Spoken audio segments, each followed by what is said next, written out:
마태복음 25장 1절에서부터 13절까지입니다. 기름을 준비하지 못한 다섯 처녀, 기름을 준비한 다섯 처녀의 이 비유의 이야기는 이걸 교리적으로 또 신학적으로 또 이것은 이거다 이렇게 영적으로 이렇게 자세하게 해석을 하는 것은 좀 위험성이 있습니다. 이것은 유대 나라가 가지고 있는 풍습, 결혼 풍습을 생각을 하면서 좀 단순하게 이 비유를 이해할 필요가 있습니다. 결론은 뭐냐면 13절에 그런즉 깨어있으라 너희는 그날과 그 시를 알지 못하느니라. 왜 이 비유의 말씀을 해주셨느냐? 깨어 있어야 된다는 것입니다. 왜 그런가? 그날과 그 시를 모르기 때문에 그렇습니다. 그때 당시는 시계도 없습니다. 그냥 짐작으로 시간을 재던 때이기 때문에 그래서 만일 아주 중요한 분을 기다린다면 중요한 일을 준비한다면 그것은 미리 준비를 해야 되고 미리 기다리고 있어야지 시간 맞춰서 어디를 간다 그런 개념이 전혀 없던 시대입니다. 항상 미리 준비해야 되는 그런 때에 주님이 하신 말씀입니다.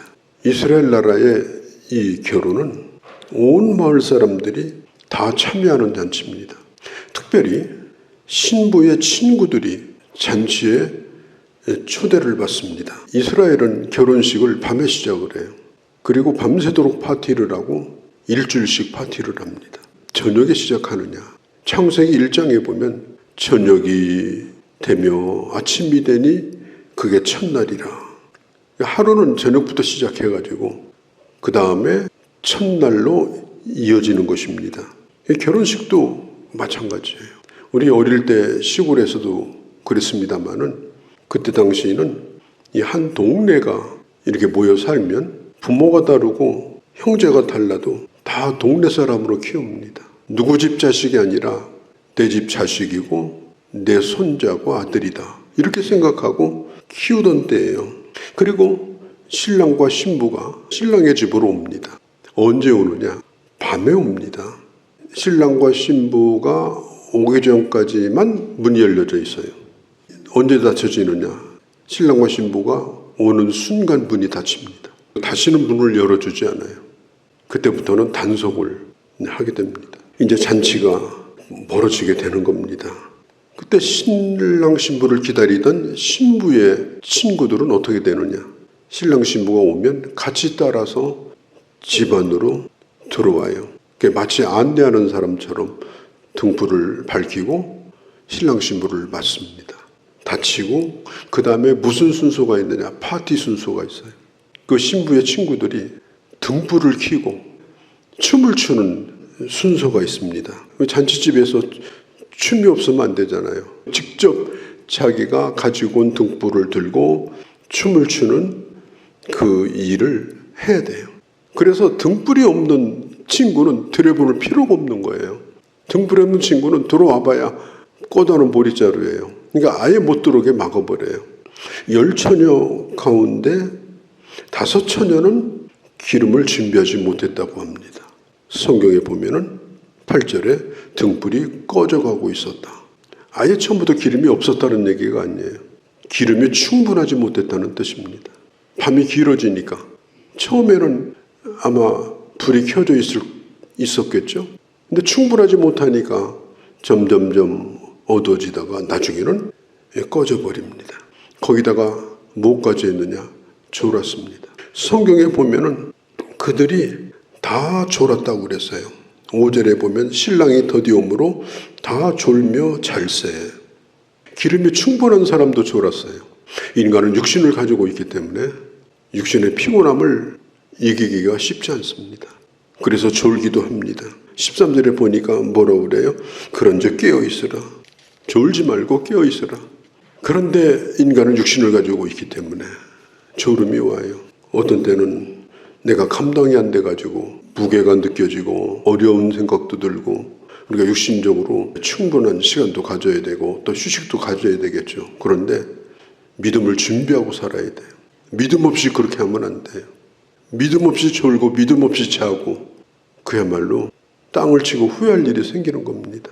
오늘 주님이 하시는 말씀이 육신의 연약함을 다 인정을 하는 거예요. 그래, 다 줄 수 있다. 그러나 신랑이 올 때는 깨야 되지 않느냐. 그 눈을 떴어요. 그런데 기름이 없어요. 그 기름이 뭐예요? 믿음이에요. 예수님의 말씀이었잖아요. 너희가 마지막 때 믿음을 보겠느냐. 마지막 때가 됐는데 믿음이 바닥나 버렸다. 그럼 어떻게 할 겁니까? 옛날 얘기만 하면 안 돼요. 내가 초저녁에는 믿음이 좋았는데, 내가 젊을 때는 신앙생활 잘했는데, 신앙생활 옛날 얘기 하지 마세요. 지금 믿음이 바닥이 나는 거, 이게 제일 위험한 겁니다. 주님은 지금도 오실 수 있기 때문에 그래요. 역사의 마지막은 언제든지 임할 수 있기 때문에 오늘의 믿음이 오늘의 내 갈 길을 밝혀주는 것이고, 오늘 혼인잔치에 참여해서 그 기쁨에 참여하는 그 기름이 바로 믿음인 것입니다. 8절에 보면 등불이 꺼져가니, 이 말은 뭐냐? 처음에는 불이 있었어요. 주님이 하신 말씀이 뭐냐? 그냥 위험한 신앙생활 하지 말고, 겨우 그냥 때우는 신앙생활 하지 말고, 신앙생활이 막 힘들고 어려우면 겨우 나와서 또 기도하고, 또 편해지면 놀러 다니고, 그렇게 하지 말라. 그것처럼 위험한 신앙생활이 없다. 네, 언제 주님 오실지도 모르는데, 그렇게 신앙생활 하다가 정말로 기름 떨어져가지고 눈은 떴는데 불이 안 켜지는 거예요. 그러면 어떻게 되겠습니까? 아무리 기다리는 시간이 길어진다 하더라도 기름은 준비하고 졸더라도 졸아야 된다. 오늘 주님이 그 말씀을 하시는 거예요. 많은 사람들이 착각을 하고 삽니다. 요한계시록 3장에 보면요, 라오디게아 교회가 나와요. 라오디게아 교회는 믿음이 없는 교회였어요. 아무것도 안 보이는 교회였는데 본다고 착각했어요. 우리 주님께서 뭐라고 그래요? 내가 문 밖에 서서 두드린다. 주님이 없었어요. 그 교회 안에. 주님이 안 계신 거예요.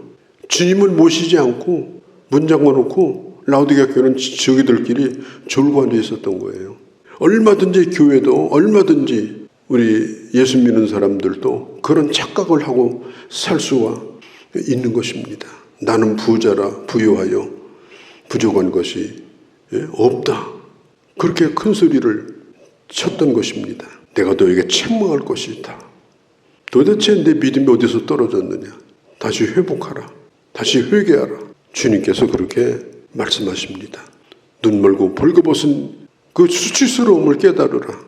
그 시절만 생각하고 옛날 얘기만 하면서 끊임없이 하품만 하고 앉아있고 이러면 그 신앙생활은 정말 보기가 아름답지 않습니다. 그래서 우리는 수시로 기름을 점검을 해봐야 돼요. 이게 봄이 되면요, 산에 꽃도 피고 그러니까 사람들이 막 산으로 몰려들어요. 그래서 겨울 내내 묵혀뒀던 등산 장비 가지고 이제 산에 올라갑니다. 이게 산행사고가 이 봄에 제일 많이 납니다. 왜 그런지 아세요? 옛날에 잘했으니까 지금도 잘할 거라고 생각하는데 산 타보니까 오도 가도 못하게 되는 거예요. 꼼짝도 못해. 그래서 이제 사고가 터지는 겁니다. 젊었을 때 신앙생활 잘했다고요? 그런 기억이 누구든지 있습니다. 아니, 젊었을 때 예쁘지 않은 사람이 어디 있어요? 다 그런 시절 겪은 거예요. 나만 있는 게 아닙니다. 지금 나에게 믿음이 있는가? 지금 내가 예수님을 맞이하는 처녀와 같이 그렇게 아름다움을 유지하고 있는가?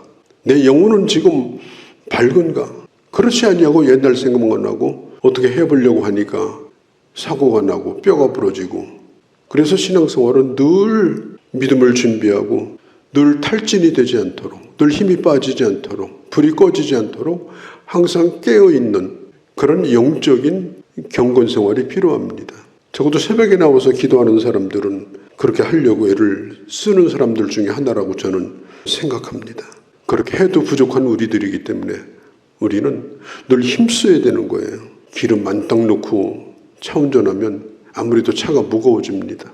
그러나 확신할 수 없는 거리라면 만땅 넣고 가야 되죠. 충분히 준비하는 게 좋습니다. 홀가분하게 그냥 폼되면서 격식 갖추고 아니에요. 누가 어떻게 보이든지 말든지 내 스스로가 항상 기름 준비를 충분히 하고, 그리고 충분히 하나님 앞에 예배하고, 충분히 봉사하고, 충분히 기도하고, 성도 교제도 충분히 하고, 하나님 앞에 헌신하는 것도 충분히 하고, 뭔가 메마르고 아주 폼은 재고 다니는데 헛개 비고 이러면요, 그 불면 날아가 버립니다. 5명은 기름 구하러 갔어요. 그 시골에 기름집이 어디 있겠습니까? 기름 있는 집에 가서 구워오겠죠. 결국은 시간이 금방 끝나는 일이 아닙니다. 그런데 그 사이에 신랑과 신부가 온 거예요. 신랑은 신부의 친구들을 잘 모릅니다. 기름 준비해가지고 와서 문 두드리기는데, 난 누구라고, 당신 신부의 친구 누구라고. 신랑이 아무리 들어도 다 모르는 여자들이에요. 문 안 열어줬어요. 그러니까 기름 준비를 하지 않으면 나중에 이렇게 되더라.